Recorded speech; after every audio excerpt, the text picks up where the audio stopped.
जय बाळूमामा मित्रांनो. तर आपण आतापर्यंत 7 अध्याय पाहिले. 7व्या अध्यायात आपण पाहिलं की जिथं अन्नदानाची पंगत चालू होती तिथून मामाने कसे ढगांना परतवून लावले आणि पाऊस होऊ दिला नाही. तर आपण अध्याय 8व्यामध्ये पाहणार आहोत. आता अध्याय आपण 8वा पाहणार आहोत. तर आपण पाहूया. एखाद्याच विविध शास्त्रांचे आकलन ज्ञान झालेले आहे. मुखी भगवंताचे सतत नाम आहे. सद्गुण संपत्तीने तो महान पंडित आहे. असे असले तरी संप्रदाय म्हणजे अंतिम कल्याणाचा मार्ग व मोक्ष मार्ग स्वीकार केल्याशिवाय त्याला गत्यंतर नाही. म्हणून बाळूमामा नेमाने वारकरी होऊन पंढरपूरची वारी करत असे. आश्विन एकादशी हा वार्षिक वारीचा दिवस. यात्रेचा प्रवास कोल्हापूर ते पंढरपूर आगगाडीतून व अत्यंत भावपूर्ण असा होता. जयराम इत्यादी सर्व इच्छुक भक्तांना घेऊन मामा एकादशीला पंढरपूरला मुक्कामास आले.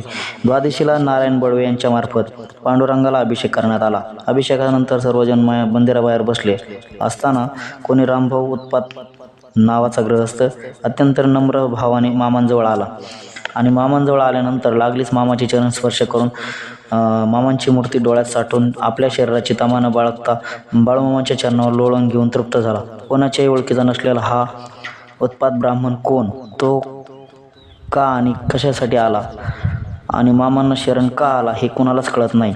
बडव्यांच्या घरी सर्वांनी द्वादशीचे पारणे भोजन केले. रामभाऊ उत्पादांना बोलून त्याला विचारले, रामभाऊ का बरे तू मामांच्या चरणावर लोळण घेतलंस? तेव्हा उत्पात म्हणाले, मी पूर्वी मामांना कधीच पाहिले नव्हते, तर मग ओळखीचा प्रश्नच उद्भवत नाही आणि मी कधी त्यांच्या चरणावर लोळण घेतली आहे का? मी विठ्ठलाचा पुजारी आहे, त्यामुळे मी कधी माणसांच्या पायासुद्धा पडत नाही. जर संत असतील तर कधीतरी पाया पडतो, चरण धरतो. इथं काहीतरी घोटाळा दिसतोय. तुम्ही चांगलं आठवून बघा. प्रत्यक्ष विठ्ठल तर तुमच्या भेटीला आलेला नाही ना? उत्पाताचे बोलणे ऐकून सर्वजण स्तब्ध झाले. थोड्या वेळाने उत्पानाचा दक्षिणा घेऊन त्यांना परत पाठवले.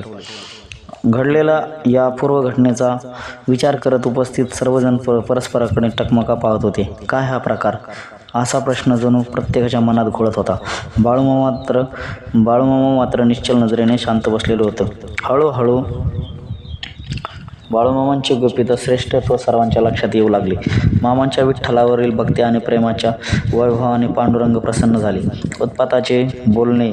उत्पाताचे रूप धारण करून साक्षात विठ्ठल मामांना भेटले. विठ्ठलांनी मामांची महानता ओळखून चरणावर लोळण घेतली.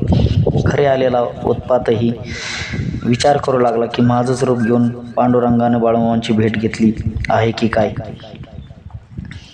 मनात म्हणाले, हे थोर महान संत आपल्याकडे चालून आलेले आहेत. माझ्या सुदैवाने आज त्यांच्या भेटीचा योग आला. बाळूमामांच्या प्रभावाने भारून गेलेला उत्पात मामांचा भक्त बनला. मेतक्याचा वार्षिक भंडारा उत्सव त्यांनी कधीही चुकवलेला नाही. दुसऱ्या दिवशी सर्वजण गोपाळपूरला जनाबाईच्या मंदिरात गेले. तेथील सर्व वस्तू कौतुकाने पाहून बाहेर येताच एक म्हातारी लगबगीने आली आणि म्हणाली, तिने मामांच्या चरणावर डोके ठेवले. संतांना मोठेपणा दिलेला आवडत नाही. मामा लटक्या रागाने म्हणाले, हे म्हातारडे, तू माझ्या पायावर का डोकं ठेवतेस? ती म्हातारी अजिबात न घाबरता न बावरता म्हणाली, अरे द्वापार युगात श्रीकृष्णाबरोबर गोपाळांच्या मेळ्यात ज्याला खेळताना पाहिला तोच तू आहेस ना? म्हातारीचे उद्गार ऐकून सर्वजण थक्क झाले. त्यांची बुद्धीच चालेना. मात्र बाळूमामा शांत होते, कारण त्यांच्या श्रेष्ठत्वाचे महानतेचे गुपित सर्व उपस्थितांना कळले होते. ते म्हणजे म्हातारी तर आता दिसते मामा समोर आहेत आणि ही बाई द्वापार युगातील श्रीकृष्णाची आठवण सांगते. बाळूमामाने म्हातारीला दक्षिणा दिली. तिच्या हयातीपर्यंत दक्षिणा देण्याबद्दल त्यांना सूचना केल्या. सोबत असलेले मामांचे भक्त म्हणाले, आमचा बाळूमामा देवराजा श्रेष्ठ देव आहे. अज्ञान आणि नाठाळ नास्तिक ज्यावेळी श्रद्धावान बनतात असे चमत्कार येथून पुढील अध्यात्मात मामा दाखवतील.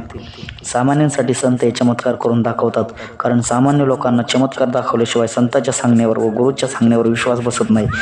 असा हा श्रद्धा वाढवणारा आणि अज्ञान घालवणारा 8वा अध्याय सफल संपूर्ण. जय बाळूमामा.